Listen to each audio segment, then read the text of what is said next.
सो hey everyone, कैसे हैं आप सब। आज हम स्टार्ट कर रहे हैं किरण पब्लिकेशन से इंडियन पॉलिटी। और हम ancient history and medieval history complete कर चुके हैं अपना। अब हमारा उसमें से मॉडर्न रह रहा है हिस्ट्री में से, उसको भी हम साइमल्टेनियसली कंप्लीट कर लेंगे पॉलिटी के साथ। और अभी हम आज से स्टार्ट कर रहे हैं अपना इंडियन पॉलिटी। तो ये हमारा सेशन नंबर 1 है, जिसमें हम क्वेश्चन नंबर 1 to 35 कवर करेंगे।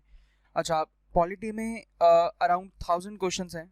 सो ये थोड़ा सा सीरीज थोड़ी सी लंबी जा सकती है, बट हम कोशिश करेंगे कि एटलीस्ट 35 to 40 क्वेश्चन एटलीस्ट हम एक सेशन में कवर करें, क्योंकि इससे ज़्यादा करेंगे तो सेशन थोड़ा लंबा हो जाएगा। तो आज ट्राई करते हैं 35 क्वेश्चन करने का, ठीक है। फिर देखते हैं कि कितना करना है, कितने क्वेश्चन करने हैं डेली बेसिस पे, राइट। तो चलिए स्टार्ट करते हैं अपना आज का session. So question number 1, a federal structure for India was put forward bye. So federal structure की बात हो रही है यहाँ पे। तो सबसे पहले समझ लेते हैं थोड़ा सा कि फेडरल स्ट्रक्चर होता क्या है। एक इसके लिए आपको दो अलग अलग टर्म ये समझनी पड़ेंगी। एक होता है हमारा यूनिटरी स्ट्रक्चर और दूसरा होता है फेडरल स्ट्रक्चर। इंडिया ने कौन सा अडॉप्ट किया है उसके बारे में भी जानेंगे। अभी आपको पता चल गया होगा यहाँ पे कि फेडरल स्ट्रक्चर अडॉप्ट किया है, बट इसको भी थोड़ा सा समझते हैं पहले। यूनिटरी स्ट्रक्चर क्या होता है कि इसमें बेसिकली हम बात करते हैं पावर्स की। अगर हम बात करें मेजरली, अगर हम पावर्स की बात करें, तो जो पावर्स होती है ना, वो सेंट्रल गवर्नमेंट और स्टेट गवर्नमेंट। इसमें क्या होता है कि सेंटर के पास सारी की सारी पावर्स होती हैं, राइट। सेंटर के पास आपकी सारी की सारी पावर्स होती हैं। स्टेट को क्या होता है, स्टेट बस उसको फॉलो करता है। सेंटर को बस फॉलो करना होता है स्टेट को, जो भी गाइडलाइंस सेंटर प्रोवाइड करेगा स्टेट जस्ट उसको फॉलो करेगा। बट फेडरल स्ट्रक्चर में क्या होता है कि सेंटर और स्टेट के पास इक्वल पावर्स होती हैं। यानी कुछ भी अगर लॉ बनाना है, कुछ भी पॉलिसीज लेके आनी है, तो सेंटर और स्टेट के पास क्या है, इक्वल क्या होता है, अपने पास इक्वल एक पावर होती है, ठीक है। वो दोनों एक सेम लेवल पे अपनी पॉलिसीज और जितने भी डिसीजंस है वो क्रिएट कर सकते हैं। लेकिन अब इंडिया जो है ना, वो इन दोनों का मिक्सचर है। यानी कि इंडिया क्या है, इंडिया क्वासी फेडरल है। इंडिया क्वासी फेडरल है। अब इसमें क्या होगा कि इसमें लगभग जैसे फेडरल में क्या होगा कि सेंटर और स्टेट के पास सेम इक्वल पावर होंगी, लेकिन इंडिया में आपको पता है कि सेंटर और स्टेट के पास इक्वल पावर्स नहीं है। ज़्यादा पावर्स किसके पास है, सेंटर के पास है। तो यानी कि फेडरल स्ट्रक्चर में जब हम सेंटर को +1 कर देते हैं, ठीक है, इस तरीके से समझ सकते हैं कि जब फेडरल में क्या है कि इक्वल होता है, यानी सेंटर और स्टेट के पास इक्वल पावर्स हैं। लेकिन सेंटर में जब हम +1 कर देते हैं, तो यानी कि यहाँ पे 51 आ गया और यहाँ पे 50 आ गया, ठीक है ना। सो इस तरीके से फेडरल किस में चेंज हो गया, क्वासी फेडरल में। समझ आया इतना पार्ट। मेजरली हम इसको भी पावर्स लेके समझ रहे हैं, ठीक है। बाकी इसमें बहुत सारी चीज़ें होती हैं, बहुत सारे इसके अंदर क्या होते हैं, फीचर्स होते हैं इन दोनों के, कि यूनिटरी के क्या फीचर्स हैं और फेडरल के क्या फीचर्स हैं। सो उतना हम डिटेल में नहीं जाएंगे इसमें, क्योंकि इतना डिटेल में अगर जाएंगे तो बहुत ज़्यादा लंबा हो जाएगा लेक्चर। और ये भी है कि पॉलिटी में बहुत ज़्यादा टर्म्स हैं, बहुत सारी टर्म्स हैं इसे समझने के लिए, और बहुत इंटरेस्टिंग भी हैं सारी टर्म्स, बट इतना टाइम नहीं ले सकते हम समझाने के लिए। सो अब आप लोग इसके लिए क्या कर सकते हैं, आप लोग इन दोनों टर्म्स को सर्च कर सकते हैं, unitary structure and federal structure, ठीक है। बाकी अगर इनके आपको और ज़्यादा डिटेल में इसको समझना है तो क्लियर है। सो फेडरल स्ट्रक्चर की जो बात करी गई थी कि इंडिया को कौन सा स्ट्रक्चर अडॉप्ट करना है, फेडरल स्ट्रक्चर अडॉप्ट करना है। सो इसके लिए सबसे पहले पुट फॉरवर्ड किया गया था किसमें, सो एक्ट ऑफ 1935, जो कि काफ़ी फेमस एक्ट है, government of India act 1935, right. इसके बारे में हम काफ़ी बार पढ़ेंगे, अभी ये काफ़ी बार आएगा, अब ये रिपीट होगा क्वेश्चंस काफ़ी बार।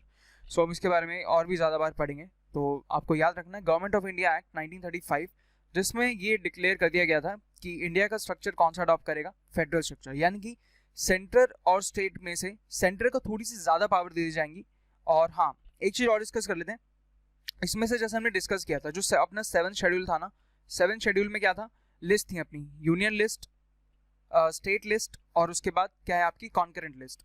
सो हमने क्या पढ़ा था कि यूनियन लिस्ट में जितने भी डिसीजंस, यानी जो जितने यूनियन के अंडर, यानी यूनियन के जुरिस्डिक्शन के अंदर जितने भी सब्जेक्ट्स आते हैं वो सब यूनियन लिस्ट में है, एंड स्टेट की जुरिस्डिक्शन में जितने भी सब्जेक्ट्स आते हैं वो स्टेट की लिस्ट में है, यानी कि जिस पे स्टेट अपने लॉ बना सकता है, ठीक है। अब जैसे यहाँ पे बहुत ज़्यादा इंपॉर्टेंट मैटर्स आ जाएंगे, एक अपना पूरा एक स्टेट को, एक कंट्री को लेकर, या जैसे कि कौन सा आ गया, डिफेंस आ गया और फॉरेन पॉलिसी वगैरह, है ना। तो ये सब कहाँ पे आ जाएगा, यूनियन लिस्ट में। और स्टेट लिस्ट में आपका जैसे हेल्थ सेक्टर आ गया प्राइमरली, उसके बाद कॉन्करेंट में जैसे एजुकेशन आ गया। कॉन्करेंट लिस्ट में क्या है कि ये दोनों एक साथ मिलके डिसीजन ले सकते हैं, जितने भी सब्जेक्ट्स कॉन्करेंट लिस्ट में लिस्टेड हैं। क्लियर है इतना बात। सो इस चीज़ पे भी डिपेंड करता है। लेकिन हमने क्या है कि इंडिया में जो सेंटर है उसको थोड़ी सी ज़्यादा पावर्स दे दी है कंपेयर टू स्टेट गवर्नमेंट। तो आई होप ये सब क्लियर हुआ होगा आपको, ठीक है। तो नेक्स्ट क्वेश्चन पे चलते हैं अपने। Question number 2, which of the following exercise the most profound influence in the framing of the Indian constitution. अब इस चीज़ को ध्यान से समझना, इस पॉइंट को भी आप लोग एक मतलब इसको लर्न कर सकते हैं आराम से, कि जब इंडियन कॉन्स्टिट्यूशन प्रिपेयर हो रहा था ना, सो उसमें से जैसे हमें पता है कि हमने काफ़ी सारे सोर्सेज से, यानी काफ़ी सारी कंट्रीज़ के सोर्सेज रहे हैं, यानी काफ़ी सारी कंट्रीज हमने कुछ ना कुछ पॉइंट्स उठाए हैं अपने इंडियन कॉन्स्टिट्यूशन में डाले हैं, राइट।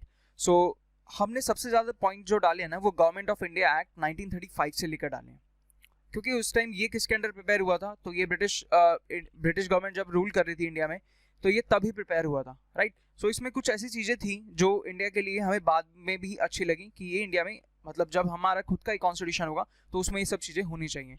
सो हमने गवर्नमेंट ऑफ इंडिया एक्ट से ही उठा के उसमें कुछ चीज़ें डाली थी, जैसे कि क्या था, इमरजेंसी से रिलेटेड प्रोविजंस हमने डाले, है ना, और भी काफ़ी सारी चीज़ हमने गवर्नमेंट ऑफ इंडिया एक्ट से उठा के डाली है।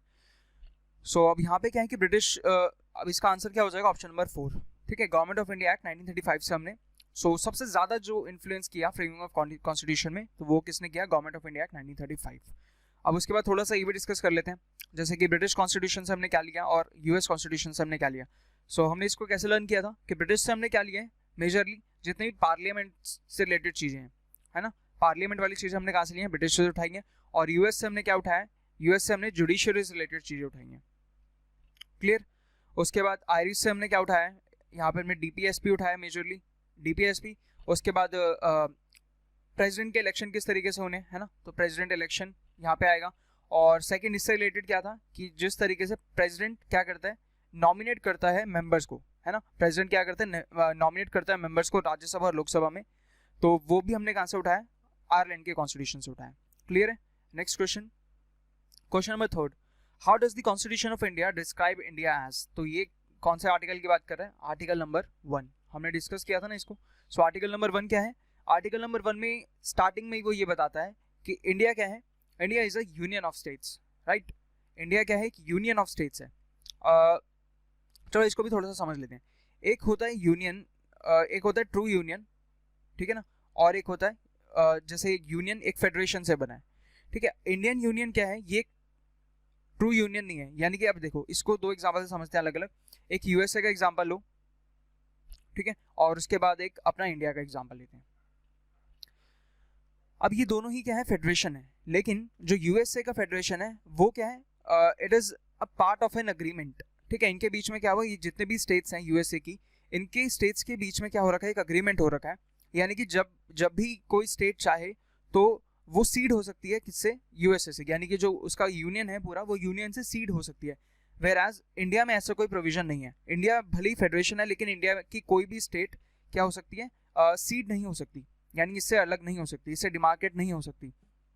और उसके बाद जैसे कि इंडिया में क्या है कि अब इस चीज़ को समझो, नेक्स्ट पॉइंट क्या आता है कि यूएसए का क्या है कि छोटी छोटी स्टेट्स मिलकर एक यूनियन बना है ना।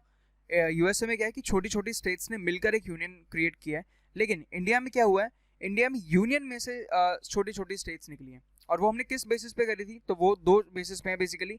सबसे पहला क्या है, एक एडमिनिस्ट्रेशन के बेसिस पे, ताकि एडमिनिस्ट्रेशन करना ईजी हो जाए, है ना, क्योंकि इसमें क्या होता है कि जैसे एक पहले पूरा इंडिया है, ठीक है, इंडिया को हमने क्या बांटा, फर्दर स्टेट्स में बांटा, स्टेट्स को फिर फर्दर हमने अंदर क्या है, सिटीज और डिस्ट्रिक्ट्स में बांटा है ना, इस तरीके से हमने किया हुआ है।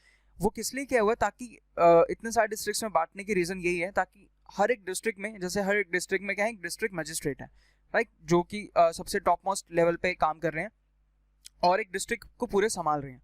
वो उससे क्या होगा कि हर एक डिस्ट्रिक्ट जब इतने ज़्यादा पार्ट्स में डिवाइड होगा तो मैनेज करना थोड़ा सा ईजी हो जाएगा, यानी कि एडमिनिस्ट्रेशन पॉइंट ऑफ व्यू से थोड़ा सा वो ईजी हो जाएगा मैनेज करना। और दूसरा पॉइंट क्या आता है इसमें, एक तो ये आ गया, और दूसरा आता है लैंग्वेज के बेसिस पे, कि कुछ जो स्टेट्स क्रिएट हुए हैं वो लैंग्वेज के बेसिस पे भी क्रिएट हुए हैं। समझ आया इतना बात। इंडिया क्या है, यूनियन ऑफ स्टेट्स है, क्लियर हुआ इतना। Next question, question number 4, the system of judicial review originated in, ठीक है, तो जुडिशियल रिव्यू का जो सिस्टम है वो कहाँ पे ओरिजिनेट हुआ था, और हमने भी ये अपने कॉन्स्टिट्यूशन में डाला हुआ है जुडिशियल रिव्यू। अच्छा, जुडिशियल रिव्यू क्या होता है, कोई बताएगा। जुडिशियल रिव्यू क्या होता है कि जैसे सपोज अपना जो लेजिस्लेशन है, लेजिस्लेचर है अपना, उसने कोई लॉ बनाया, लेजिस्लेचर पता है ना आपको, लेजिस्लेचर मतलब पार्लियामेंट यानी लोकसभा राज्यसभा दोनों हाउसेज आ जाएंगे इसमें। तो लेजिस्लेचर का काम क्या है, लॉज बनाना, राइट, यानी कि किसी कोई बिल लाना, कोई बिल इंट्रोड्यूस करना, फिर उस पर बहस करना, दोनों हाउसेज में बहस होगी, उसके बाद वो बिल पास होगा एंड देन फर्दर वो एक्ट बनेगा, राइट। ये ऐसा कुछ प्रोसीजर होता है अपना लेजिस्लेचर का। अब होगा क्या कि जब लेजिस्लेचर कोई लॉ बना रहा है, राइट, तो अगर वो लॉ थोड़ा सा डेरोगेटरी होता है ना, यानी कि वो लॉ अगर थोड़ा सा डेरोगेटरी जाता है, तो उसके लिए क्या हो सकता है कि जो अपना सुप्रीम कोर्ट है वो क्या कर सकता है, यानी कि उस लॉ को, जो भी वो लॉ बना हुआ है, सुप्रीम कोर्ट फिर उसमें इंटरवीन करेगा और वो उसको चेक करेगा, वो उसको चेक करेगा कि ये लॉ सही बना है, मतलब लोगों की फायदे के लिए है या नुकसान के लिए है, राइट। तो इस प्रोसेस को हम क्या बोलते हैं, जुडिशियल रिव्यू। यानी कि किसी भी लॉ को, जो लॉ बना हुआ है या कोई भी डिसीजन गवर्नमेंट ने लिया है, वो जुडिशियल रिव्यू के अंदर आता है, यानी कि उस पर जुडिशियल रिव्यू कराया जा सकता है। और ये कौन करेगा, तो सुप्रीम कोर्ट के पास ये पावर है, वो जुडिशियल रिव्यू कर सकता है। समझ आया। सो ये हम जुडिशियल रिव्यू का जो सिस्टम है ये हमने कहाँ से अडॉप्ट किया है, तो जैसे कि यहाँ पे क्या आ रहा है, जुडिशरी, और मैंने बताया था कि जुडिशरी से रिलेटेड जितने भी हमने अपने सोर्सेज अपने इसमें डाले हैं प्रोविजंस, वो हमने कहाँ से उठाए, यूएसए से उठाए। तो आंसर हो जाएगा इसका USA, option number 4। Next question 5, preventive detention means. So preventive detention का मतलब क्या होता है, इसका सिंपल सा मतलब है, इसको समझो। जैसे सपोज कि एक कोई पर्सन है, राइट, एक पर्सन है और हमें लग रहा है, यानी कि कंट्री को लग रहा है कि ये पर्सन जो है ना, ये इंडिया के लिए एक थ्रेट हो सकता है, यानी कि हो सकता है कि ये कुछ इंपॉर्टेंट इन्फॉर्मेशन, इंडिया की कुछ मिलिट्री इन्फॉर्मेशन को लीक कर रहा है बाहर, या फिर और भी किसी तरीके से इंडिया को क्या है, एक थ्रेट है। सो होगा क्या कि इसको सिंपली डिटेन कर लिया जाएगा, यानी कि इसको अरेस्ट कर लिया जाएगा, और उसके बाद इसको हमें वारंट देने की जरूरत नहीं, हमें इसको बताने की जरूरत नहीं कि हमने इसको क्यों अरेस्ट किया। अगर सच में ये थ्रेट लग रहा है तो हम इसको सिंपली अरेस्ट कर लिया जाएगा। एंड इसका जो अरेस्ट करने का इसका पर्पस होगा ना, इसको पनिशमेंट देने का पर्पस नहीं होगा कोई, यानी हम इसको पनिश नहीं करेगा, जो अपना जुडिशरी है वो इसको पनिश नहीं करेगा, इसको जस्ट सिंपली इसको डिटेंशन में लेगा और इसको इंटेरोगेट कर सकता है बाद में, लेकिन इसको क्या होगा, इसका जो पनिशमेंट नहीं देगा इसको, मतलब इसका जो मोटिव होगा इसको अरेस्ट करने का, वो पनिशमेंट देना नहीं होगा। इसको जस्ट एक थ्रेट हमें लग रहा है कि यार ये पर्सन जो है ना, ये इंडिया के लिए थ्रेट हो सकता है, इसलिए हमने जस्ट इसको डिटेन किया और इसको अरेस्ट करके हमने क्या किया, कुछ टाइम तक अपने पास रखा। जब सिचुएशन हमें लगता है कि हाँ अब ठीक है ये, मतलब हमने इसको समझ लिया है, अब ठीक है ये, अब कुछ ऐसा थ्रेट नहीं है, तो हम इसको क्या कर सकते हैं, फ्री कर सकते हैं। ठीक है, तो ये कुछ इस तरीके का है। सो इसमें क्या हो जाएगा, डिटेंशन विदाउट इंटेरोगेशन, यानी कि बिना पूछताछ के आपने क्या कर दिया, उसको डिटेंशन में ले लिया, बिना पूछताछ के आपने उसको अरेस्ट कर लिया। ठीक है, next question, question number 6, what was the basis for constituting the constituent assembly of India. तो कॉन्स्टिट्यूएंट असेंबली बनी थी इंडिया में किसके लिए, अपना खुद का कॉन्स्टिट्यूशन बनाने के लिए, है ना, सेल्फ कॉन्स्टिट्यूशन बनाने के लिए कॉन्स्टिट्यूएंट असेंबली को बनाया गया था। और ये कब बनी थी, यानी किसके बाद बनी थी, तो जब कैबिनेट मिशन प्लान आया था इंडिया में 1946 में। ठीक है, तो जब कैबिनेट मिशन प्लान आया था इंग्लैंड से, तो इसमें क्या हुआ था कि जब ये मिशन आया था तो इसमें फिर ये बात हुई थी, काफ़ी ज़्यादा इसमें चर्चा हुई थी, तो इसमें ये फिर निकल के आया कि अब इंडिया को अपना कॉन्स्टिट्यूशन बनाना है, तो उसके लिए कुछ लोगों को आना पड़ेगा, है ना, यानी कि कॉन्स्टिट्यूएंसी बनेंगी, और जैसे कॉन्स्टिट्यूएंसी ऑलरेडी थी, प्रोविंसेस थे, सो उन प्रोविंसेस से कुछ लोगों को आना होगा और अपना एक साथ मिलकर अपना पूरा कॉन्स्टिट्यूशन प्रिपेयर करना होगा। ठीक है, तो ये बेसिस क्या था, कैबिनेट मिशन प्लान, यानी कैबिनेट मिशन प्लान के बाद ही कॉन्स्टिट्यूएंट असेंबली बनी थी अपना सेल्फ कॉन्स्टिट्यूशन बनाने के लिए इंडिया का। ठीक है, next question, question number 7, from the constitution of which country the provision of federation was borrowed while framing the constitution of India. So simply ये भी हमने पढ़ा हुआ है, सोर्सेज ऑफ इंडियन कॉन्स्टिट्यूशन में पढ़ रहे थे।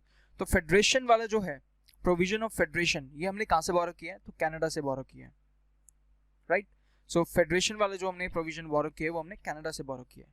Next question, question number 8, who among the following was not a member of Constituent Assembly established in July 1946। Constituent Assembly कब establish हुई थी, जुलाई 1946 में। ठीक है, और कॉन्स्टिट्यूशन बनके कब प्रिपेयर हुआ था, सो नवंबर 26 नवंबर 1949। सो इसको अराउंड कितना टाइम लगा था, तो 2 साल 11 महीने और 18 दिन। ठीक है, तो ये आप एग्जैक्ट इसको याद करना है, ये एग्जैक्ट आपका फैक्ट का डेटा है, तो इसको आपको याद रखना है। 2 साल 11 महीने 18 दिन हमारे इंडियन कॉन्स्टिट्यूशन को प्रिपेयर होने में लगे थे। और उसके बाद अब इसमें पूछा हुआ है कि इसका कौन सा मेंबर नहीं था इसमें से। तो याद रखना कि महात्मा गांधी कभी भी कॉन्स्टिट्यूएंट असेंबली का पार्ट नहीं थे, यानी कि जब कॉन्स्टिट्यूशन फ्रेम हो रहा था तो कॉन्स्टिट्यूशन फ्रेम करने के लिए Mahatma Gandhi was not the part of the constituent assembly. ठीक है, समझ आ गया। Question number 9, who was the chairman of the drafting committee of the constitution. So drafting committee क्या है? ड्राफ्टिंग कमिटी यानी कि जो कॉन्स्टिट्यूशन का ड्राफ्ट प्रिपेयर कर रहा है, बेसिकली एक प्रोटोटाइप प्रिपेयर कर रहा है, एक प्रोटोटाइप प्रिपेयर कर रहा है जिसके बेसिस पे पूरा कॉन्स्टिट्यूशन प्रिपेयर होगा। ठीक है, यानी कि कॉन्स्टिट्यूशन को ड्राफ्ट करने वाला काम किसके पास था? ड्राफ्टिंग कमेटी के पास। यानी ड्राफ्टिंग करना मतलब उसको बनाना, क्रिएट करना कॉन्स्टिट्यूशन को। ठीक है, बाकी जो सजेशंस थे ये बाकी कमेटी से भी ले रहे थे, लेकिन पूरा जो ड्राफ्ट प्रिपेयर करना है वो किसका काम था? ड्राफ्टिंग कमेटी का। तो इसके चेयरमैन कौन थे? तो ये थे B R Ambedkar, doctor B R Ambedkar. ठीक है, तो इसको भी आपको याद रखना है कि ड्राफ्टिंग कमेटी के चेयरमैन कौन थे। अच्छा, इसको ध्यान से पढ़ना कि ड्राफ्टिंग कमेटी के चेयरमैन पूछा है यहाँ पे, है ना। तो ड्राफ्टिंग कमेटी के चेयरमैन कौन आ जाएंगे? B R Ambedkar. गलती से भी राजेंद्र प्रसाद मार्क नहीं करना, वो भी आगे देखेंगे राजेंद्र प्रसाद कौन थे। राइट, सो ड्राफ्टिंग कमेटी के चेयरमैन कौन थे? B R Ambedkar. Next question, question number 10, India is a republic because. So India को रिपब्लिक कहा जाता है, क्यों कहा जाता है? क्योंकि इसमें, यानी किसी भी कंट्री को अगर रिपब्लिक कहा जा रहा है तो उसका सिंपल सा मतलब क्या है कि उसमें जी हेड ऑफ द स्टेट होता है। हेड ऑफ द स्टेट जो होता है वो उसको क्या किया जाता है? उसको इलेक्ट किया जाता है। ठीक है, वो हेरिडेटरी नहीं होता, यानी कि अभी समझते हैं इसको एग्जांपल से। जैसे कि हमारे इंडिया में क्या है? हमारे इंडिया में हेड ऑफ स्टेट कौन है? प्रेसिडेंट। और हेड ऑफ द गवर्नमेंट कौन है? अगर हेड ऑफ गवर्नमेंट बात करें तो वो कौन होता है? Prime minister. ठीक है, अब इसको समझो कि जैसे कि आपका इसमें होता है, आपका यूके में क्या है? उसमें आपकी हेड ऑफ स्टेट जो है वो इलेक्ट नहीं होती, वो हेरिडेटरी वहां पे चल रहा है ना। और हेड ऑफ द गवर्नमेंट कौन है? तो वहां पे वो पीएम है। इस चीज को समझ आया। लेकिन अब अगर आप यूएस को देखेंगे तो यूएस में क्या होता है? हेड ऑफ द गवर्नमेंट और head of the state same person है, यानी कि वहां पे सिर्फ प्रेसिडेंट है। प्रेसिडेंट क्या है? हेड ऑफ द गवर्नमेंट भी वही है और हेड ऑफ द स्टेट भी क्या है? प्रेसिडेंट ही है, यूएस की अगर बात करें। और वहां पे कैसे इलेक्शन होती है? वहां पे प्रेसिडेंट के लिए यहाँ पे डायरेक्ट इलेक्शन होते हैं। कहाँ पे? यूएस में। यानी कि अभी जो बिडेन इलेक्ट होके आए हैं वो उसके लिए डायरेक्ट इलेक्शन ही होते हैं, यानी कि जो सिटीजन्स थे उन्होंने डायरेक्टली वोट दिया था किसको? जो बिडेन को। समझ आया इतना बात। लेकिन जब हम इंडिया की बात करें तो इंडिया में हमारे डायरेक्ट इलेक्शन नहीं होते, किसके केस में? प्रेसिडेंट के केस में। लेकिन अगर पीएम की बात करें तो पीएम के केस में डायरेक्ट इलेक्शन होते हैं। आई होप आपको समझ आ रहा होगा ये कि पीएम के केस में क्या है? Direct election. डायरेक्ट इलेक्शन का मतलब है जब सिटीजन्स जो हैं वो खुद जाके वोट कर रहे हैं किसको? कैंडिडेट को। तो पीएम के केस में क्या है? डायरेक्ट इलेक्शन है, यानी कि जब पीएम के लिए वोट करना है, जब लोकसभा के इलेक्शंस आते हैं तो हम क्या करते हैं? पीएम को डायरेक्टली वोट करने जाते हैं, सिटीजन्स डायरेक्टली वोट करते हैं। लेकिन जब प्रेसिडेंट के इलेक्शन की बारी आती है तो उसमें क्या है कि जिन लोगों को हमने एमएलएज और एमपीज बनाए हुए हैं, यानी कि जो पार्लियामेंट के मेंबर्स हैं, जो मेंबर्स ऑफ पार्लियामेंट्स हैं, उनको किसने इलेक्ट करके भेजा है? तो उनको हमने इलेक्ट करके भेजा है। तो जब प्रेसिडेंट के इलेक्शन होने होते हैं ना तो इनडायरेक्ट इलेक्शन होते हैं। प्रेसिडेंट को डायरेक्टली फिर कौन इलेक्ट करता है? जो एमएलए और आपके एमपीज होते हैं। ठीक है, यानी कि जो मेंबर ऑफ पार्लियामेंट है, सिंपली अगर हम बात करें तो मेंबर ऑफ पार्लियामेंट जो है तो वो इलेक्ट करते हैं किसको? प्रेसिडेंट को। समझ आएगी इतना बात, है ना। तो इसलिए अब इसमें आंसर क्या हो जाएगा? ये रहा, the head of the state is elected for a definite period. ठीक है ना, तो ऑप्शन नंबर 3 इसका करेक्ट आंसर हो जाएगा। क्योंकि रिपब्लिक क्यों कहा जाता है? क्योंकि यहाँ पे क्या है? हेड ऑफ द स्टेट जो है वो एक इलेक्ट हो रहा है एक डेफिनेट पीरियड के लिए। समझ आया। Next question, question number 11, who was the constitutional adviser to the constituent assembly of India. तो हमें ये याद रखना है कि कॉन्स्टिट्यूशनल एडवाइजर कौन था? तो वो थे डॉक्टर ये अपने सर बेनिगल नरसिम्हा राव। ठीक है, सर बेनिगल नरसिम्हा राव। तो ये हमारे कॉन्स्टिट्यूशनल एडवाइजर थे और प्रोफेशनल ये क्या थे? एक लॉयर भी थे। ठीक है ना, अब हमने ये देख लिया। तो कॉन्स्टिट्यूशनल असेंबली ये हो गया। अच्छा ये बताओ ड्राफ्टिंग कमेटी के चेयरमैन कौन थे? तो वो थे डॉक्टर बी आर अम्बेडकर। और ये डॉक्टर राजेंद्र प्रसाद कौन थे? तो ये क्या थे? ये प्रेसिडेंट थे किसके? कॉन्स्टिट्यूएंट असेंबली के। ठीक है, तो डॉक्टर राजेंद्र प्रसाद कौन थे? ये प्रेसिडेंट थे किसके? कॉन्स्टिट्यूएंट असेंबली के। नेक्स्ट आगे चलते हैं। Question number 12, which of the following countries has introduced direct democracy। अब ये टर्म को समझो, ये भी टर्म काफी अच्छा है, काफी इंटरेस्टिंग टर्म है ये इसका मतलब क्या होता है? डायरेक्ट डेमोक्रेसी और एक होती है इनडायरेक्ट डेमोक्रेसी। राइट, अच्छा इंडिया में कौन सी है पहले ये बात कर लेते हैं। तो इंडिया में है इनडायरेक्ट डेमोक्रेसी।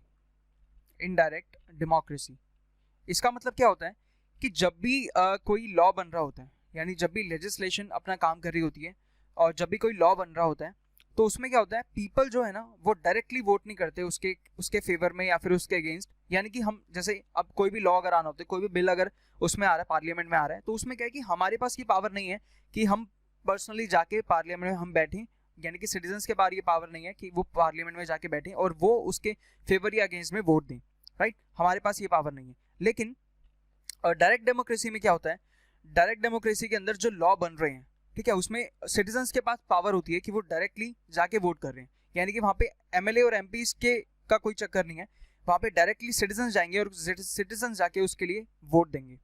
समझ आया, ये डिफरेंस क्लियर हुआ होगा, डायरेक्ट डेमोक्रेसी और इनडायरेक्ट डेमोक्रेसी। डायरेक्ट में क्या होता है कि सिटीजन्स खुद वोट करते हैं, कोई भी पॉलिसी या कोई भी लॉ आ रहा है। लेकिन इनडायरेक्ट डेमोक्रेसी में क्या है कि सिटीजन्स खुद से वोट नहीं करेंगे, उनके जो रिप्रेजेंटेटिव हैं, यानी जो जिनको हमने इलेक्ट करके आगे भेजा पार्लियामेंट में, वो खुद से वोट करेंगे, वो डिसाइड करेंगे कि पर्टिकुलर लॉ के फेवर में जाना है या अगेंस्ट में जाना है। ठीक है, क्लियर है। सो ये जो लॉ है, यानी ये जो डेमोक्रेसी है, ये इंट्रोड्यूस किया था कहाँ पे, स्विट्जरलैंड में। ठीक है। Question number 13, Who was the president of the Republic of India who consistently described Indian secularism as सर्वधर्म संभव? ठीक है, सर्वधर्म संभव। सो ये जो किया था, सबसे पहले तो ये किसने किया था, तो ये डॉक्टर कौन थे, राजेंद्र प्रसाद। उस टाइम पे प्रेसिडेंट कौन थे, तो रिपब्लिक ऑफ इंडिया के उस टाइम प्रेसिडेंट कौन थे, तो डॉक्टर राजेंद्र प्रसाद थे जब ये टर्म कॉइन किया गया था। और उसके बाद ये टर्म कॉइन किसने किया, तो ये महात्मा गांधी ने इस टर्म को कॉइन किया था। और ये बेसिकली उन्होंने हिंदू मुस्लिम यूनिटी को के लिए किया था, हिंदू मुस्लिम यूनिटी के लिए टर्म कॉइन किया गया था। किसने किया था, महात्मा गांधी ने ये बात बोली थी, सर्वधर्म संभव, यानी इंडिया में ये पॉसिबल है, इंडियन सेक्युलरिज्म है। अब ये इंडियन सेक्युलरिज्म का क्या है, सेक्युलरिज्म का अगर लिटरल मीनिंग देखें तो वो आप सबको पता है सेक्युलरिज्म का लिटरल मीनिंग क्या होता है। लेकिन एक इंटरप्रेटेड मीनिंग होता है ना, जैसे कि मतलब इंडिया के लिए क्या है, अब इंडियन सेक्युलरिज्म जैसे यहाँ पे बोला हुआ है, तो यानी कि इंडिया का इंटरप्रेटेड सेक्युलरिज्म का मीनिंग क्या है, उसमें इस तरीके से बताया है, सर्वधर्म संभव, यानी कि हर तरीके के हर धर्म के लोग यहाँ पे आराम से रह सकते हैं। ठीक है, सो ये डिफरेंस है यहाँ पे। Next question, question number 14, Which of the following countries have an unwritten constitution? ठीक है, तो आपको पता है कि यूएसए का क्या है, रिटन कॉन्स्टिट्यूशन है। उसके बाद इंडिया का क्या है, लेंथीएस्ट रिटन कॉन्स्टिट्यूशन है, यानी सबसे ज्यादा बड़ा कॉन्स्टिट्यूशन लिखा हुआ रिटन कॉन्स्टिट्यूशन किसका है, तो वो हमारा ही कॉन्स्टिट्यूशन है, इंडिया का कॉन्स्टिट्यूशन है। कितने आर्टिकल्स हैं, 395 आर्टिकल्स हैं हमारे कॉन्स्टिट्यूशन में। उसके बाद जो यूके का है वो अनरिटन कॉन्स्टिट्यूशन है, राइट। सो आपको याद रखना है कि यूके का जो कॉन्स्टिट्यूशन है वो क्या है, अनरिटन कॉन्स्टिट्यूशन है। तो इसलिए वहाँ पे क्या है कि कुछ भी पॉलिसीज है, यानी कि क्योंकि रिटर्न तो है नहीं, जब उनका जब मन हुआ तब कुछ चेंज कर दिया, लॉ चेंज कर दिया, कुछ भी चेंज कर दिया वहाँ पे। ठीक है, so next question number 15, the constitution of India was adopted on. अब ये क्वेश्चन काफ़ी ज़्यादा इंपॉर्टेंट है और ये दो तरीके से क्वेश्चन पूछा जाता है, तो आपको ध्यान देना है कि वो पूछ क्या रहा है, अडॉप्टेड पूछ रहा है या एग्जीक्यूट पूछ रहा है या कब प्रिपेयर हुआ था, इस तरीके से पूछ रहा है। तो आपको इसमें क्वेश्चन का इंटेंशन पता करना है पहले कि क्वेश्चन क्या पूछा जा रहा है। So the constitution of India was adopted on, अब यहाँ पे हमसे पूछ रहा है कि अडॉप्ट हमने कब किया, है ना। सो बेसिकली ये सेम है कि प्रिपेयर और अडॉप्ट यहाँ पे सेम मीनिंग दे रही है। एग्जीक्यूट कब किया अगर ये पूछता तब डिफरेंट मीनिंग होता है यहाँ पे। सो अडॉप्ट का मतलब है यानी कि हमने इसको अडॉप्ट कब किया, वो प्रिपेयर कब हो गया था बन के, हमने इसको अपनाया कब, तो वो था 26 नवंबर 1949 को। यानी कि हमारा जो इंडियन कॉन्स्टिट्यूशन था वो प्रिपेयर कब हो गया था, वो बन के तैयार हो गया था 26 नवंबर 1949 को। लेकिन हमने इसको एग्जीक्यूट कब किया, तो इसको एग्जीक्यूट किया गया था 26 जनवरी 1950 को। समझ आए इतना ये डिफरेंस कि एग्जीक्यूट इसको किया गया था 26 जनवरी को, लेकिन ये प्रिपेयर हो चुका था, हमने अडॉप्ट इसको कर लिया था 26 नवंबर को। और इसी को 26 नवंबर को हम किससे सेलिब्रेट करते हैं, कॉन्स्टिट्यूशन डे से सेलिब्रेट करते हैं। क्लियर, और इसको हम सेलिब्रेट करते हैं रिपब्लिक डे से। क्लियर इतना part. Next question 16, which of the following is a feature to both Indian Federation and American Federation? So अब यहाँ पे इंडियन फेडरेशन और अमेरिकन फेडरेशन में क्या एक फीचर है जो सेम है। सबसे पहले सिंगल सिटीजनशिप, तो अमेरिका में तो सिंगल सिटीजनशिप है ही नहीं, इंडिया में सिंगल सिटीजनशिप है। सिंगल सिटीजनशिप का मतलब क्या है कि आपका जैसे इंडिया है और उसके बाद इंडिया का एक पूरा फेडरेशन है, एक यूनियन ऑफ स्टेट्स है। सो इसमें क्या है, डिफरेंट स्टेट्स भी बनी हुई हैं। अब ऐसा तो नहीं होता कि हमें एक सिटीजनशिप लेनी है इंडिया की और दूसरी हम अगर हम दिल्ली में रह रहे हैं तो हमें दिल्ली की सिटीजनशिप लेनी है, ऐसा तो नहीं है। यहाँ पे हमें सिर्फ एक सिंगल सिटीजनशिप लेनी होती है इंडिया की, तो ये पॉइंट हो गया सिंगल सिटीजनशिप वाला। नेक्स्ट क्या है, डुअल जुडिशरी। तो जुडिशरी तो डुअल नहीं है ना, जुडिशरी क्या है, सिंगल जुडिशरी है। डुअल क्या है, तो डुअल अपना पार्लियामेंट जो है वो बाय कैमरल है ना। जुडिशरी का डुअल यहाँ पे कोई प्रोविजन नहीं है। 3 लिस्ट इन द कॉन्स्टिट्यूशन। अब जैसे हमारे कॉन्स्टिट्यूशन में क्या है कि 3 लिस्ट हैं, बट ये लिस्ट जो है कौन से में नहीं होगी, तो अमेरिकन फेडरेशन में ये नहीं होगी, क्योंकि वहाँ पे क्या है, वहाँ पे तो प्रेसिडेंशियल फॉर्म ऑफ गवर्नमेंट है, तो वहाँ पे तो उसका कोई मतलब ही नहीं रह गया किसका, आपका यूनियन और स्टेट वाला, यानी कि डिवीजन ऑफ पावर्स का, वहाँ पे कोई मतलब ही नहीं रह गया वहाँ पे।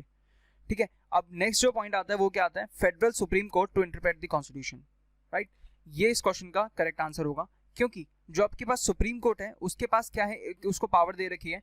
ये कब, अच्छा कब इस्टेब्लिश हुआ था, तो 1937 में ये इस्टेब्लिश हुआ था supreme court, under the provisions of government of India act 1935। ठीक है, 1935 के गवर्नमेंट के एक्ट में ये प्रोविजंस डाले गए थे, किसके लिए, सुप्रीम कोर्ट के लिए। तो ये उसके तहत ये प्रिपेयर हुआ, 1937 में सेटअप हुआ, और सुप्रीम कोर्ट को पावर्स दिए गए थे किसके, एडवाइजरी जुरिस्डिक्शन, यानी कि सुप्रीम कोर्ट क्या है, एडवाइस कर सकता है किसको, जो स्टेट है, जो कंट्री है, जो लॉ बना रही है उसको एडवाइस कर सकता है। तो ये एडवाइजरी जुरिस्डिक्शन किसके पास है, तो सुप्रीम कोर्ट के पास है। तो ये चीज जो है वो एक कॉमन है, वो एक फेडरल सुप्रीम कोर्ट है, वो एक ये चीज जो है वो कॉमन है किसमें, इंडियन फेडरेशन और अमेरिकन फेडरेशन में, right. Next question 17, the constitution of India describes India as.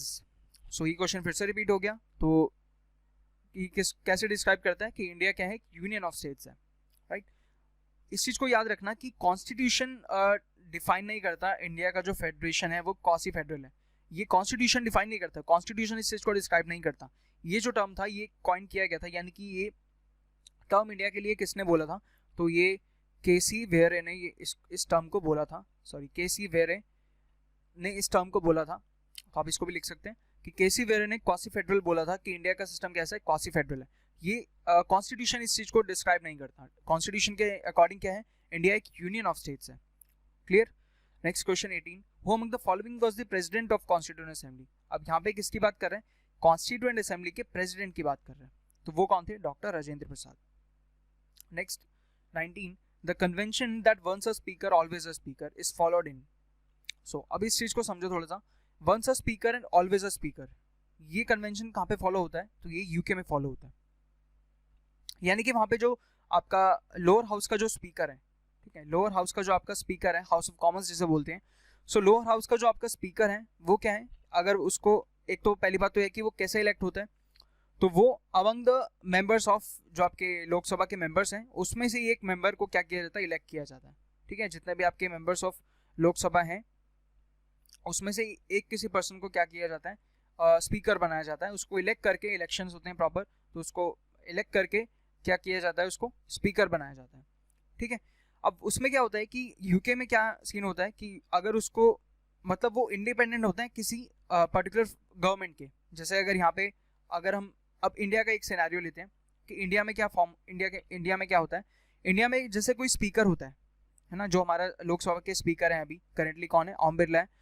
सो वो कैसे इलेक्ट होते हैं, वो जो भी रूलिंग पार्टी है, तो मेजरली क्या होता है कि रूलिंग पार्टी से ही आते हैं वो, क्योंकि अभी क्या है कि लोकसभा में किसकी मेजोरिटी है, बीजेपी की मेजोरिटी है ना।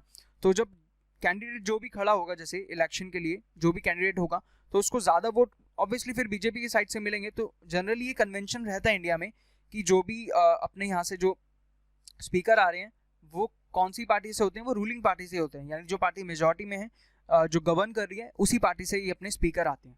तो जैसे ओम बिरला है, वो भी किससे, कौन सी पार्टी से हैं, बीजेपी से हैं।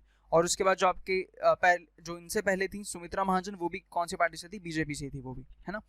सो जो स्पीकर रहते हैं ये कौन से रूलिंग पार्टी से आते हैं, लेकिन यूके में ऐसा नहीं है, ये इंडिपेंडेंट है मेजॉरिटी ऑफ पार्टी के लिए, कि यानी कि अगर वो रूलिंग पार्टी हो या ना हो, अगर जो भी कैंडिडेट जो खड़ा हुआ है इलेक्शन के लिए, उसको अगर इलेक्शन में मतलब उसको अगर इलेक्शन में मेजॉरिटी मिली है तो वो स्पीकर बन सकता है आराम से, है ना। यहाँ पे उसका केस नहीं है कि रूलिंग पार्टी का ही होना चाहिए या फिर किसी और का। लेकिन इंडिया में क्या कन्वेंशन ये जनरली फॉलो हो रहा है, ऐसा कुछ फिक्स नहीं है, लेकिन ऐसा फॉलो हो रहा है कि जितना भी ट्रेंड देखा गया है वो रूलिंग पार्टी से ही, जो स्पीकर है वो रूलिंग पार्टी से ही आते हैं।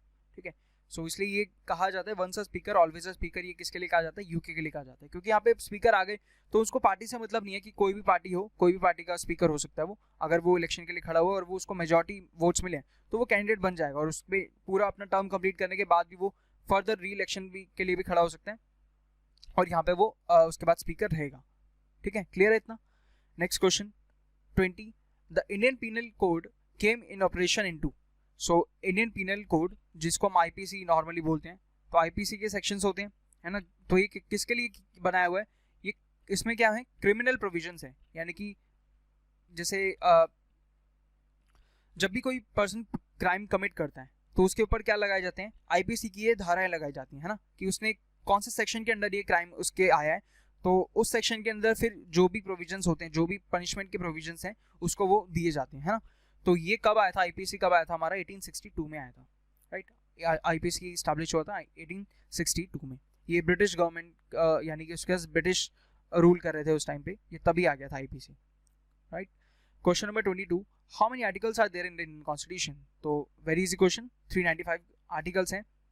अब इसको थोड़ा सा समझो, 395 जो हैं ये ओरिजिनल आर्टिकल्स हैं, राइट। जब इंडियन कॉन्स्टिट्यूशन जब प्रिपेयर हुआ था 26 नवंबर 1949 को, जब पूरा प्रिपेयर हो गया था, तब उसके अंदर कितने टोटल आर्टिकल्स थे? तो 395 उसके अंदर टोटल आर्टिकल्स थे। अब कितने हो गए हैं? अब 448 आर्टिकल्स उसके अंदर हो गए हैं, बल्कि इससे भी अब ज़्यादा हो चुके हैं। लेकिन जो नंबर है ना, नंबर अभी भी 395 ही है। यानी कि अब क्या होता है कि जो भी अमेंडमेंट हो रहे हैं कॉन्स्टिट्यूशन में, तो उसमें अल्फा न्यूमेरिक नंबर बना के उसको क्रिएट किया जाता है। जैसे कि अभी हमने कल पढ़ा था अपने आर्टिकल्स में कि आर्टिकल 21A ऐड किया गया है, जिसमें कि क्या प्रोवाइड किया है? Right to education. Right to education provide किया गया है, जिसमें कि 6 से 14 साल के बच्चों को क्या किया जाएगा? फ्री एजुकेशन प्रोवाइड की जाएगी गवर्नमेंट स्कूल्स में। और ये कौन सा था? ये 86th अमेंडमेंट एक्ट था। 86th अमेंडमेंट एक्ट था, जिसमें कि आर्टिकल 21A में इसको ऐड किया है। यानी कि हमने क्या किया? नंबर्स को हमने चेंज नहीं किया, यानी ऐसा नहीं किया कि 21 के बाद 22 डाल दिया। अदरवाइज क्या होता? फिर 22 को और आगे शिफ्ट करना पड़ता, और आगे शिफ्ट करना पड़ता। तो इस तरीके से क्या होता? पूरा कॉन्स्टिट्यूशन को खराब सा हो जाता, वो दोबारा उसको क्रिएट मतलब बनाना पड़ता है ना, इस तरीके से। तो इस चीज़ को थोड़ा सा कि नंबरिंग थोड़ी सी ना बिगड़े, इसलिए क्या करा जा रहा है उसको, अब जितने भी अमेंडमेंट्स हो रहे हैं उसमें क्या किस तरीके से ऐड किया जा रहा है, उसको एक अल्फा न्यूमेरिक नंबर बनाया जा रहा है। यानी कि 21 अगर आर्टिकल है, सो वो जिस भी आर्टिकल के अंदर आता है, वो चीज़ जिस भी आर्टिकल के अंदर है, जैसे ये आर्टिकल आपका 21 है क्या? राइट टू लाइफ, है ना, राइट टू लाइफ वाला आर्टिकल है, right to life and personal liberty वाला। सो इसके अंदर इस पर्टिकुलर चीज़ को डाला हुआ है 21A के अंदर, यानी सब सेक्शन कौन सा है? 21 सब सेक्शन उसका ए हो जाएगा, राइट। क्लियर है इतना बात? Next question, question number 22, a federal structure for India was first put forward by the. तो ये फर्स्ट क्वेश्चन एकदम एग्जैक्टली रिपीट है। सो इसका आंसर क्या है? Act of 1935। तो हमने वहाँ पे इसको काफ़ी अच्छे से समझा है। Next question 23, when was our national anthem first sung and where? तो सबसे पहले डिस्कस करेंगे कि नेशनल एंथम जो है वो कंपोज किसने किया है। तो वो किसने किया है? तो रविंद्रनाथ टैगोर जी ने उसको कंपोज किया था। रविंद्रनाथ टैगोर, इन्होंने हमारे नेशनल एंथम को कंपोज किया है। और इसको पहली बार कब गाया गया था और कहाँ पे? तो इसको कैलकाटा सेशन में गाया गया था। 1911 का जो कैलकाटा सेशन हुआ था, 27 दिसंबर 1911 को जो कैलकाटा सेशन हुआ था इंडियन नेशनल कांग्रेस का, उसमें इसको पहली बार गाया गया था नेशनल एंथम को, right. Next question 24, the constitution of India came into force on. अब ये क्या कह रहे हैं कि constitution of India came into force on, तो कब इसको एग्जीक्यूट करा गया, है ना। तो ये वाला हो जाएगा हमारा 26 जनवरी 1950। यानी कि प्रॉपरली इसको एग्जीक्यूट कब किया गया? अडॉप्ट हमने कब कर लिया था इसको? तो 26 नवंबर 1949 को हमने इसको अडॉप्ट कर लिया गया था। लेकिन अब इसको केम इनटू फोर्स, यानी कि फोर्स में ये अपने एक्चुअली इसने वर्क करना कब स्टार्ट किया? तो 26 जनवरी 1950 को, right. Next question, question number 25, the term caste was derive from. तो ये एक मतलब इतना इंपॉर्टेंट वाला क्वेश्चन नहीं है ये। तो कास्ट ये टर्म कहाँ से डिराइव हुआ है? तो इसको आप लोग याद कर सकते हैं कि ये हमने पोर्तुगीज से डिराइव किया है, ठीक है। अब उनका कास्ट का इंटरप्रिटेशन अलग था, लेकिन इंडियन जो है उसमें कास्ट का इंटरप्रिटेशन थोड़ा सा अलग है, ठीक है। उसमें डिटेल में जाएंगे, बस इतना याद रखना है कि कास्ट ये डिराइव कहाँ से हुआ? पोर्तुगीज से हुआ है। Next question 26, the term greater India denotes. अब इसका इंटरप्रिटेशन क्या है कि ग्रेटर इंडिया किस सेंस में बोला गया है? तो ये कल्चरल यूनिटी के लिए किस सेंस में बोला गया है ग्रेटर इंडिया को? क्योंकि इंडिया में क्या है, डिफरेंट क्या है, एक डाइवर्सिटी, यानी कि एक डाइवर्स कल्चर है इंडिया में, ठीक है, डिफरेंट कल्चर्स हैं। आप हर एक स्टेट में भी, मतलब एक आपको विद इन स्टेट्स भी पर्टिकुलर एरियाज में क्या है, डिफरेंट कल्चर मिल जाएंगे आपको, है ना। तो पूरे अगर इंडिया की बात करें तो इतनी सारी स्टेट्स हैं, उसके अंदर भी इतने सारे डिविजन्स हैं, इतने सारे कल्चर्स उसमें हैं ऑलरेडी, और उसमें क्या है, यूनिटी की तरह फिर भी हम क्या इंडिया में रह रहे हैं, है ना। भले ही वो स्टेट्स और भले ही डिवाइड हो रखे हैं, लेकिन फिर भी उसमें ऐसा कुछ नहीं कि रोज कुछ लड़ाई हो रही है, कुछ इस टाइप की चीज़ें हो रही हैं। तो एक यूनिटी की तरह हम उसमें पूरे अपने जो हमारा यूनियन है उसके अंदर हम रह रहे हैं, ठीक है। So question number 27, the two forms of democracy are. अब ये दो फॉर्म्स कौन सी हैं डेमोक्रेसी की? सो एक है पार्लियामेंट्री और दूसरी है प्रेसिडेंशियल। अभी हमने इसको थोड़ा सा समझा था, तो एक बार देख लेते हैं इसको फटाफट से कि पार्लियामेंट और प्रेसिडेंशियल में क्या डिफरेंस था। प्रेसिडेंशियल में क्या होता है, सिंपल से बात करेंगे कि हेड ऑफ स्टेट इसमें क्या होता है, प्रेसिडेंट होता है, और इसमें हेड ऑफ गवर्नमेंट कौन होता है, वो भी प्रेसिडेंट ही होता है। प्रेसिडेंशियल फॉर्म ऑफ गवर्नमेंट है। एग्जाम्पल क्या है, USA, right.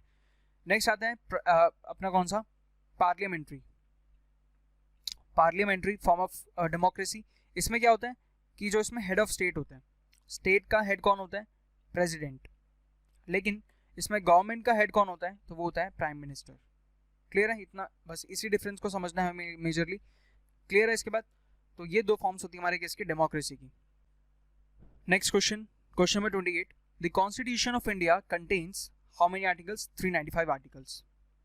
Next question number 29, what was described by doctor Ambedkar as the heart and soul of the constitution. तो ये जो हम कल डिस्कस कर रहे थे आर्टिकल, सब मैंने आपको बताया था कि जो heart and soul of the constitution किसको कहा गया है, डॉक्टर वी आर अम्बेडकर ने किसको कहा है heart and soul of the constitution, तो ये कहा है राइट टू कॉन्स्टिट्यूशनल रेमेडीज, यानी कि आर्टिकल 32 की बात हो रही है यहाँ पे। आर्टिकल 32 जो कि क्या किस चीज़ को प्रोटेक्ट कर रहा है, ये हमारी फंडामेंटल राइट्स को प्रोटेक्ट कर रहा है ना। तो इसमें 5 तरह की क्या है रिट्स हैं, जिसके बारे में हम आगे जानेंगे। 5 तरह के रिट्स हैं इसमें, जो कि सुप्रीम कोर्ट इशू कर सकता है। किस केस में, उस केस में अगर किसी पर्सन की क्या हो रही है, उसकी फंडामेंटल राइट्स जो हैं वो वायलेट हो रही हैं। क्लियर, तो option number 3 is the correct answer 29 का। Next 30, in India the concept of single citizenship is adopted from. So ये जो कंसेप्ट है सिंगल सिटीजनशिप का, ये हमने कहाँ से अडॉप्ट किया है, सो इंग्लैंड से इसको हमने अडॉप्ट किया है। क्लियर, सो इंग्लैंड से इसको हमने क्या किया, अडॉप्ट किया है। Next question 31, the drafting of the constitution was completed on. तो ये क्वेश्चन काफी सिंपली बता रहे हैं यहाँ पे, तो कि इसमें क्या पूछ रहे हैं वो कि कॉन्स्टिट्यूशन का ड्राफ्ट कब प्रिपेयर हो गया था, तो ये था 26 नवंबर 1949। Option number 3 is the correct answer, है ना। बस आपको दो ही ऑप्शन में कंफ्यूजन होगी, या तो ये 49 वाला या फिर 50 वाला, है ना। तो 26 नवंबर 1949 को क्या हुआ था, ड्राफ्ट प्रिपेयर हो चुका था, साइन हो चुके थे यहाँ पे उस दिन, और इसको एग्जीक्यूट कब किया गया था, तो एग्जीक्यूट इसको किया गया था 26 जनवरी 1950 को। 32, Who was the president of Constituent Assembly? तो Constituent Assembly का प्रेसिडेंट कौन था, doctor Rajendra Prasad. Question number 33, The method of impeachment of President of India is adopted from। So president का जो इम्पीचमेंट है वो हमने कहाँ से लिया है, वो हमने लिया है यूएसए से। अब ये देखो, जैसे हमारे यहाँ पे क्या होता है कि सपोज अगर कोई गवर्नमेंट जो है, यानी कि जो रूलिंग पार्टी है, जो रूलिंग गवर्नमेंट है, जो मेजॉरिटी में है, अगर सपोज इंडिया में क्या होता है कि अगर वो इनएफिशिएंट है, अगर मतलब वो अपना काम ढंग से नहीं कर रही, वो कॉन्स्टिट्यूशन के अगेंस्ट जा रही है, कुछ भी ऐसा काम कर रही है जो लोगों के फेवर में नहीं है, तो उसमें तो क्या होता है, पार्लियामेंट में नो कॉन्फिडेंस मोशन लाया जाता है ना, उसके अगेंस्ट नो कॉन्फिडेंस मोशन लाया जाता है पार्लियामेंट में। लेकिन यहाँ पे क्या होता है, यूएसए में क्या होता है कि यूएसए में जब उसको लगता है कि प्रेसिडेंट जो है उनका इनएफिशिएंट हो रहा है, तो वो क्या करते हैं, सीधा प्रेसिडेंट का वहाँ पे इम्पीचमेंट लाया जाता है। वहाँ पे क्या होता है, वहाँ पे सीधा प्रेसिडेंट का इम्पीचमेंट लाया जाता है। अब वहाँ पे क्या होता है, वहाँ पे सीधा जो प्रेसिडेंट है सिर्फ वही इम्पीच होता है, यानी कि कोई गवर्नमेंट जो वहाँ पे चल रही है वो गवर्नमेंट कोलैप्स नहीं होती, वो सिर्फ प्रेसिडेंट चेंज होता है, यानी कि प्रेसिडेंट इम्पीच कर दिया गया, फिर दोबारा से प्रेसिडेंट के लिए सिर्फ इलेक्शन होंगे, फिर जो भी प्रेसिडेंट आएगा वो उस फॉर्म ऑफ गवर्नमेंट को वही चलाएगा, यानी कि वहाँ पे कोई गवर्नमेंट को इतना इम्पैक्ट नहीं होता। जैसे यहाँ पे तो क्या होगा, अगर नो कॉन्फिडेंस मोशन आ गया और गवर्नमेंट कोलैप्स हुई तो पूरे ही कैबिनेट को रिजाइन करना पड़ेगा, फिर से इलेक्शन होंगे और फिर से पूरा प्रोसीजर होगा। लेकिन वहाँ पे ऐसा नहीं होता, वहाँ पे सिर्फ प्रेसिडेंट जाएगा, यानी कि जैसे जो बिडेन है तो जो बिडेन सिर्फ जाएगा और गवर्नमेंट कोलैप्स नहीं होगी, गवर्नमेंट अभी रहेगी, फिर दोबारा से इलेक्शन होंगे और प्रेसिडेंट दोबारा से आएगा और फिर वो कंटिन्यू अपना ऑपरेशन करेगा। समझ आया difference. Next question 34, who was the chairman of the constituent assembly. तो कॉन्स्टिट्यूएंट असेंबली का चेयरमैन कौन था, doctor B R Ambedkar. Next question 35, the constitution of India describes India as the, तो ये भी करा हुआ क्वेश्चन है। तो यूनियन ऑफ स्टेट्स, कॉन्स्टिट्यूशन ने इंडिया को किस तरीके से डिस्क्राइब किया हुआ है, so it is union of states. So यही थे हमारे आज के 35 क्वेश्चंस। अगर आपको ये सेशन अच्छा लगा, आपको कुछ सीखने को मिला, तो आप इस सेशन को लाइक कर सकते हैं, शेयर कर सकते हैं, और चैनल को भी जरूर सब्सक्राइब कर लेना। अगर अभी तक आपने चैनल को सब्सक्राइब नहीं किया है तो आप लोग हमारी वेबसाइट को विजिट कर सकते हैं adimo.in, और टेलीग्राम चैनल को भी जरूर ज्वाइन कर लेना adimo ऑफिशियल। तो यहाँ पे जितने भी नोट्स हैं, इंपॉर्टेंट पीडीएफ्स हैं, और यहाँ पे जितने भी एसएससी की इंपॉर्टेंट बुक्स हैं, वो सारी आप उस सब की पीडीएफ आपको यहाँ पे ऑलरेडी मिल जाएगी, तो आप इस चैनल को भी ज्वाइन कर सकते हैं। So thank you guys, thanks for watching this session. जय हिंद।